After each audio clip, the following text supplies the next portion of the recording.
వరకే ఉంటది. కానీ ఇక్కడ ఎంత అడుగుతున్నారు? ఇప్పటికే 25,000 కోట్లకే చేసింది కేంద్ర ప్రభుత్వం. 25,000 కోట్లు, అది కూడా డైరెక్ట్గా ఇస్తే కష్టం కాబట్టి అందుకనే ఈ సదరు వరల్డ్ బ్యాంక్ అని, ఏడీబీ అని, హట్కో అని ఇట్లాగ లోన్లు ఇప్పిస్తోంది. ఇదే కాకుండా వివిధ వ్యవస్థలకు కూడా లోన్లు ఇప్పిస్తోంది. ఆ లోన్లను మేము తీర్చుకుంటాలో నువ్వు కానీ అని చెప్తున్నారు.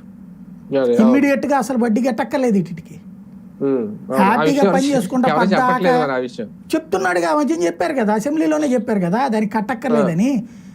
పురంధేశ్వర్ కూడా చెప్పింది కదా కట్టక్కర్లేదని. సీఎం రమేష్ చెప్పాడు, కేంద్ర మంత్రి రామ్మోహన్ నాయుడు, వీళ్ళందరూ కూడా చెప్పారు. కానీ అదొకసారి చెప్పి వదిలేస్తారు అంతే.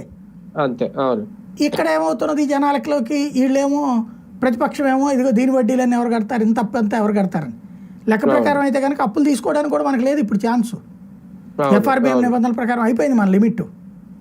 అయినా వీటికి ఆ లిమిట్ లోకి పోనీయకుండా ఇస్తున్నారు అప్పులు అక్కడ. అది గుర్తుపెట్టుకోవాల్సినటువంటి అంశం. అయినా ఇంకా వాటికి సంబంధించి ఏంటంటే బీజేపీ వాళ్ళు నోరు పెదపట్లేదు కాబట్టి పత్రికల్లో అదిగో అమరావతి కోసం వెళ్ళారు, డబ్బుల కోసం వెళ్ళారు, అదేమన్నా సూట్ కేసులో పెట్టిస్తారే ఎందుకు తీసుకొచ్చాలని చెప్పేసి. అది నువ్వు టెండర్ పిలవాలి, టెండర్ పిలిస్తే డబ్బులు నువ్వు కట్టినప్పుడు ఇదిగో పునాదికి ఎంత, గోడకి ఎంత, రోడ్డుకి ఎంత అని ఆడేస్తాడు అవతల వరల్డ్ బ్యాంక్ కూడా. నువ్వు మధ్యలో ఎందుకు దూరడం అందులో? అవును. ఆంధ్రప్రదేశ్ లో డెవలప్మెంట్ ఆస్పెక్ట్ కి సంబంధించే ఎక్కువ భేటీలు జరుగుతున్నాయనో, ఆ నిధులకు సంబంధించో, లేదంటే రేపు ఏదో టార్గెట్ పెట్టుకున్నారు సంక్రాంతి కల్లా ఇన్ని కిలోమీటర్ల రోడ్లు పూర్తి చేస్తాను, ఆల్రెడీ మొదలైపోయినాయి అంటే రోడ్ల పనులు కూడా. వీటి గురించి ఏమన్నా చర్చ జరిగిందా? నిజంగా అవి పూర్తవుతాయి?